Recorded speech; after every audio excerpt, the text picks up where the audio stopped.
2024년 8월 23일 날씨 맑음. 난 20살 때부터 운동했지만 운동이 생활화되기까지 거의 10년이 걸렸다.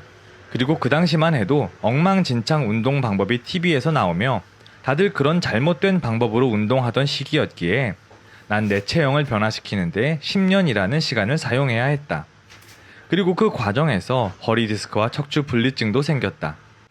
내 영상을 봐주는 사람 중에 운동을 알려달라고 연락이 오는 사람들이 간혹 있는데 난 잘못된 방법으로 운동을 배운 사람이고 그러다 보니 운동에 대해 알려줄 지식이 없는 사람이어서 운동을 알려줄 수 없는 것이니 혹시나 오해하지 않았으면 좋겠다. 아무튼 본론으로 돌아와서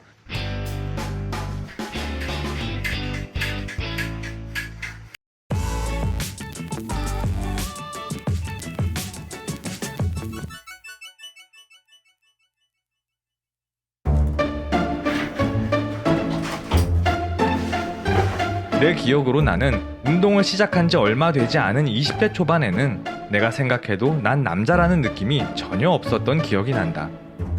그래서인지 남성미가 전혀 없었던 그때의 나는 그 당시 좋아하는 사람에게 고백을 했다 하면 고백이 끝나기도 전에 우린 친구로 지내는 게 좋을 것 같다 라는 대답과 함께 무조건 차이는 게 일상이었다.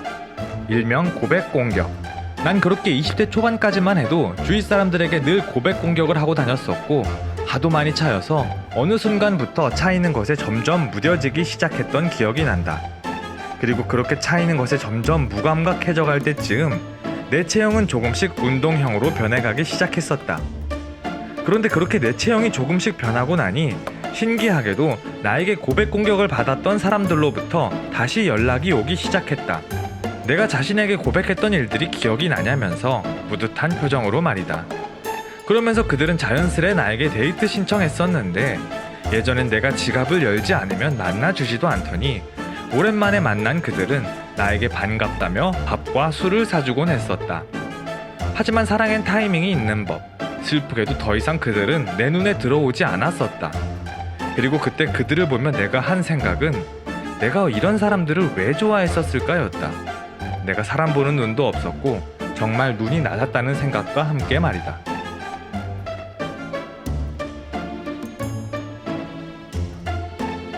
한때 난 나를 거부했던 사람들 때문에 굉장히 힘들었었고 그 사람들의 사랑을 받기 위해서라면 영혼이라도 팔겠다고 다짐했었던 기억이 난다. 지금 생각하면 오글거리지만 그땐 사랑이 전부였으니까. 하지만 상황이 바뀌고 나니 더 이상 나에 대한 그들의 마음이 궁금하지 않았고 그들에게 어장관리나 복수하고 싶다는 생각조차 안 들었던 기억이 난다. 이미 그 사람들은 내 관심사 밖이 되었고 난 그때 내가 좋아하는 사람들의 마음을 얻는 일만 신경 쓰기에도 아주 바빴으니까.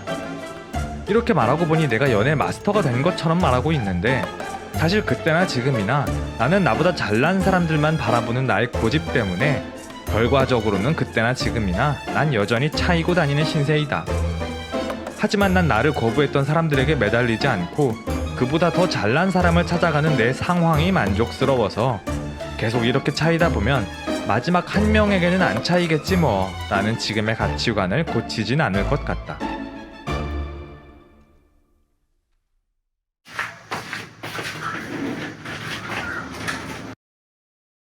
마지막 연애가 끝난 지 3년이 지났다. 마지막 나의 연애 상대 역시 누가 봐도 나와는 안 어울리는 참 잘난 사람이었는데 내가 겸손한 척 하는 것이 아니고 정말 내 친구들 모두 나에게 늘 그런 이야기를 했었다. 슬기는 오늘도 주제 넘은 사랑을 한다며 넌 그런 사람들을 도대체 어디서 만나냐며 질투하기도 했었다. 한 친구는 그런 잘난 사람들이 너랑 뽀뽀는 해주냐며 나에게 인신공격하고 무시하곤 했었는데 사실 내가 생각해도 맞는 말이라 딱히 반박을 할 수는 없었고 상대방이 나에게 뽀뽀해줄 때마다 10만 원씩 주고 있다고 말했던 기억이 난다. 내 말을 들은 친구는 웃긴다며 까르르 까르르. 사실 누군가는 이런 상황이 자존심이 상하고 싫을 수도 있겠지만 난 친구들에게 이런 이야기를 들을 때마다 속으로 굉장히 뿌듯했었고 상대방에 대한 내 사랑이 더 커졌던 기억이 난다.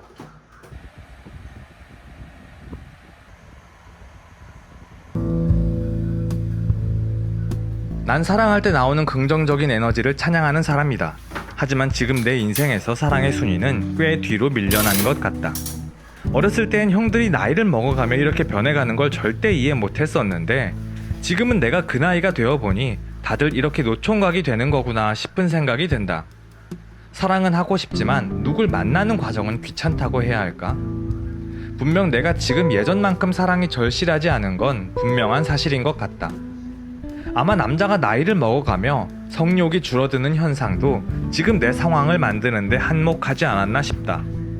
여전히 혈기왕성한 동생은 나의 이런 이야기를 듣고 그럼 연애 안 하고 평생 혼자 살래? 라며 나에게 충고했었는데 곰곰이 생각해보니 평생 혼자 사는 건 조금 외로울 것 같다는 생각이 들었다. 몇 년째 크리스마스를 부모님과 보내며 강제로 효자 노총각이 된 지금 드는 생각은 다들 나처럼 무기력하게 노총각이 되어가지 말고 사랑이 1순위인 혈기왕성한 사랑하기 좋은 시기에 운동 열심히 해서 몸매 관리도 하고 외모도 가꾸며 예쁜 사랑을 많이 했으면 좋겠다는 것이다. 외모에 집착하는 내가 속물 같아 보일 순 있겠지만 외모가 마음에 안 들면 사랑을 시작조차 할 수 없는 게 현실이기도 하니까. 사람은 언제나 사랑을 할 수 있다. 하지만 사랑하기 쉬운 시기는 분명 있는 것 같으니 다들 그 시기를 소중히 생각하며 바쁘게 움직였으면 좋겠다. 오늘의 영상은 여기까지. 오늘도 끝까지 시청해주셔서 감사합니다.